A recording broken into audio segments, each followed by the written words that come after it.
You are now tuned into a brand new episode of the Simply Ball Dropping Podcast. I'm your host and the man behind the mic, K Sap. Well, guys, today, man, we got to do a follow-up on a story that we covered yesterday when Jonathan Peterlins basically eviscerated Anthony Lima when he been spreading all these false narratives about Shedeur Sanders because he's saying he was hearing it from the inside and he was just putting it out there in the stratosphere, and they was narratives that we've already debunked. But we're going to talk about it right after this.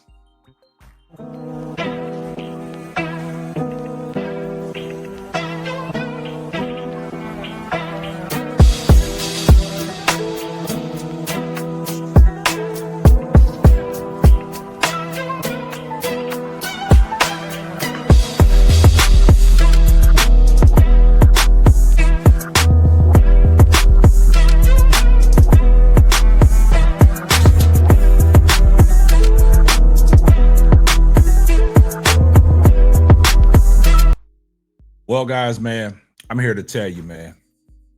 I told you guys a couple shows back that we produced that what the Cleveland Browns media and insiders are trying to do, they're trying to change the narrative, and they trying to get on this Kevin Stefanski train because of the way Shedeur Sanders has performed in his 3 starts, and they trying to find any kind of way to change the narrative. Like I told you guys, Shedeur Sanders has performed well in his 3 starts.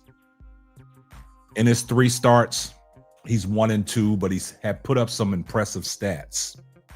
First rookie quarterback since 2016 to win. And it's crazy that everything that we know and believe about Shedeur Sanders, we've already told people.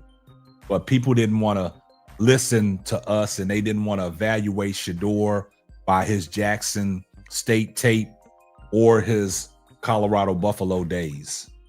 All kinds of narratives came out about Shedeur Sanders. He was this, he was that, the arrogance, the cockiness. He wouldn't be able to handle media availability. He was failing his interviews. All that stuff has been debunked. Now that Shedeur Sanders is the starting quarterback for the Cleveland Browns, there's a lot of people that have flip-flopped in trying to change the narrative and take credit for Shedeur Sanders' progress. So we have the Ken Carman and Anthony Lima show. And Anthony Lima has been said some things about Shedeur Sanders. People been calling him a hater because he was on the fence of being like Dylan Gabriel is the guy, man. Dylan Gabriel is head and shoulders above Shedeur Sanders. And we all know that's not the case. And he's been taking a lot of flack. So we produced a show yesterday where Jonathan Peterlin, he just basically called in on the Ken Carman and Anthony Lima show, and he let Anthony Lima have it about all the narratives that he's been spewing out there about Shedeur Sanders. So it was one case that he got on him so bad that Ken Carman had to take his headset off and walk off set. That's how bad he did Anthony Lima. And today I'm listening to the Ken Carman and Anthony Lima show, and this is what is bothering me, because I told you guys, they're going to try to change the narrative. Now they're basically saying that Kevin Stefanski should get credit for Shedeur Sanders' progress, because the notion was out there that Kevin Stefanski was sabotaging Shedeur, hindering him from being great and legendary. Because we all know what Shedeur Sanders brings to the table. We ain't got to keep saying it. We've already known that. But it's the people that tried to devalue Shedeur Sanders on what Shedeur Sanders brings to the table. And guys, remember what his dad said. Coaches don't develop quarterbacks. You either got it or you don't. There was all kinds of narratives. He couldn't read the playbook, couldn't read NFL defenses. He was behind the 8 ball, a slow learner. But for somebody that was never getting reps with the first team and mentally preparing himself the way he did and the way he handles his post-game media press conferences and things like that, it shows the maturity of a young man in Shedeur Sanders on how he handles the situation, trust and belief in his faith. He's always stood by that.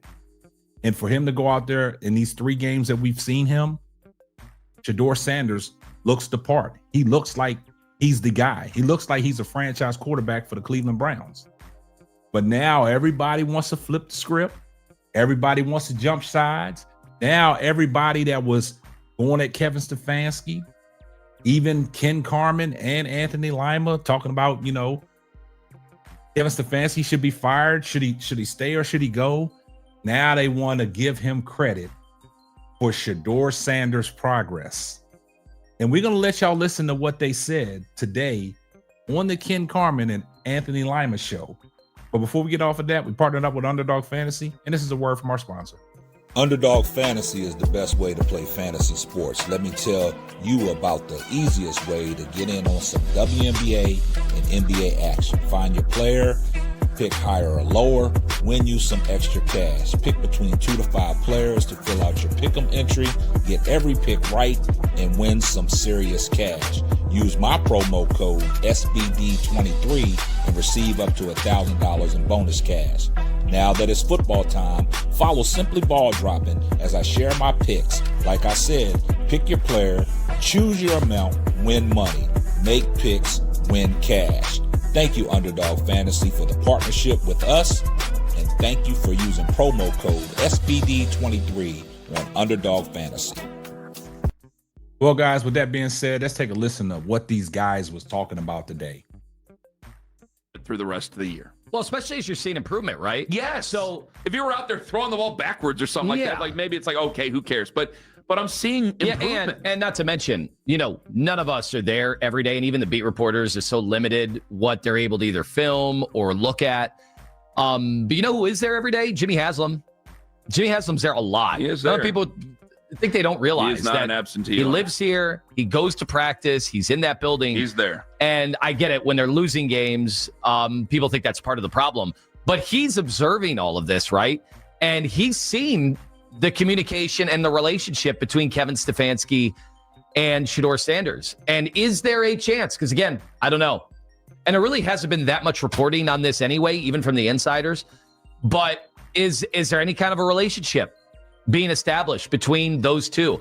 I know what people outside of the building were saying, which is, Stefanski's sabotaging him. He's doing everything he can. He was saddled with him. He was buried on the depth chart and was doing everything he could not to allow Shedeur Sanders to rise. All right, well, none of that matters now. He's there. They're working together. He's coaching him, and Tommy's coaching him. So is there any chance, and I do have to ask this question even to the people that hate Stefanski the most and said the most vile things about him, is there a chance he's actually been beneficial now since he's gotten the first team reps? Or do you guys still think he's actively doing things to harm Shedeur Sanders? Depends on who you want to pay attention to. Because I'm not seeing it on the field. I'm not seeing any evidence of that. It just depends. I think people have chosen, and maybe I'm wrong, I'm asking people to be open-minded, 216-474-0092. Can you give him any credit whatsoever for Shedeur playing well on Sunday against Tennessee? If he continues to play well, can you give him any credit whatsoever?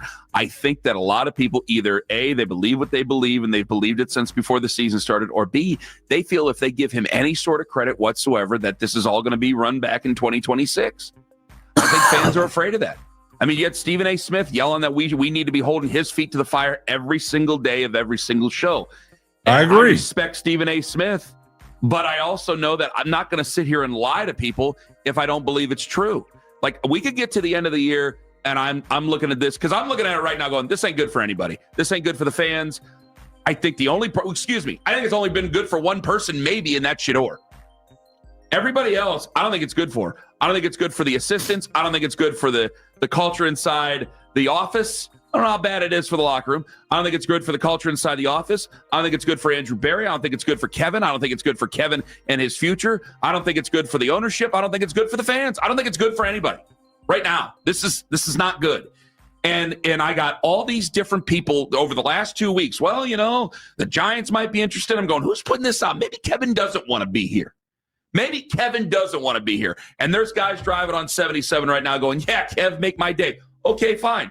But let's get to January before that, because I still got 4 more games. My quarterback has made strides every single week.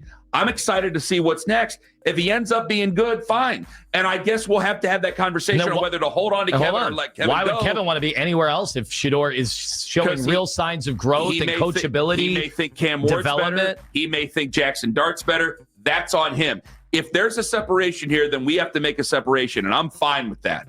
I'll live with it. It's been 6 years, and it seems that he may not really even want to be here anymore by all these different sources that are coming out and saying these things. So if that's the way it is, then I want to see it here, and I want to see it over the next 3 games. Now, guys, man, did y'all hear that, man? That's blasphemy. You want to give Kevin Stefanski credit for Shedeur Sanders' progress? I know the reports are out there. Mary Kay put that in the stratosphere that Shedeur Sanders is working hand in hand after practice, going into Kevin Stefanski's office, going over the playbook, going over, strategies, going over plays that are comfortable with him, looking at film on how to get better and things like that. And Shedeur Sanders even touched on the relationship that he has with Kevin Stefanski. He really didn't dive deep off into that. But Shedeur Sanders is an NFL quarterback.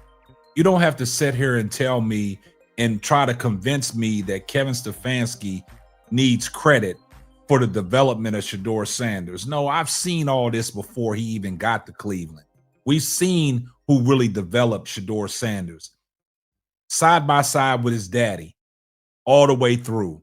That was the development right there. You give the development progress to Coach Deion Sanders prime time. And then early in his career, Jeff Blake. You give them guys the credit. How can you just now start giving Kevin Stefanski the credit for the strides that Shedeur Sanders is making? Shedeur Sanders always had this ability. If he didn't have the ability, he wouldn't be in the NFL. And Kevin Stefanski has been out on record. You heard what he said about Cam Ward leading into the Titans game. He valued Cam Ward. He was real excited talking about Cam Ward over Shedeur Sanders. He loves a Jackson Dart. He did not want Shedeur Sanders. He wanted Dylan Gabriel, and his Dylan Gabriel project failed him. Now what you do, you're going to ride the hot wave, and now people want to change the narrative and say Kevin Stefanski should get credit for developing Shedeur Sanders. I see everybody in the comments section, #salute. And if you're not subscribed to the channel, do me a favor, hit the subscribe button, turn your post notifications on so you know every time Simply Ball drops another hot banger. Oh yeah, just in case I forgot, tell a friend to tell a friend. It might not be for you, but it might be for them. And this is going to wrap up another episode of the Simply Ball Dropping podcast. I'm your host and the man behind the mic, K-Sap. We're going to catch you on the next one. Deuces. Thanks for listening to the Simply Ball Dropping podcast. Be sure to subscribe, like, and share on all major platforms. That's all, folks.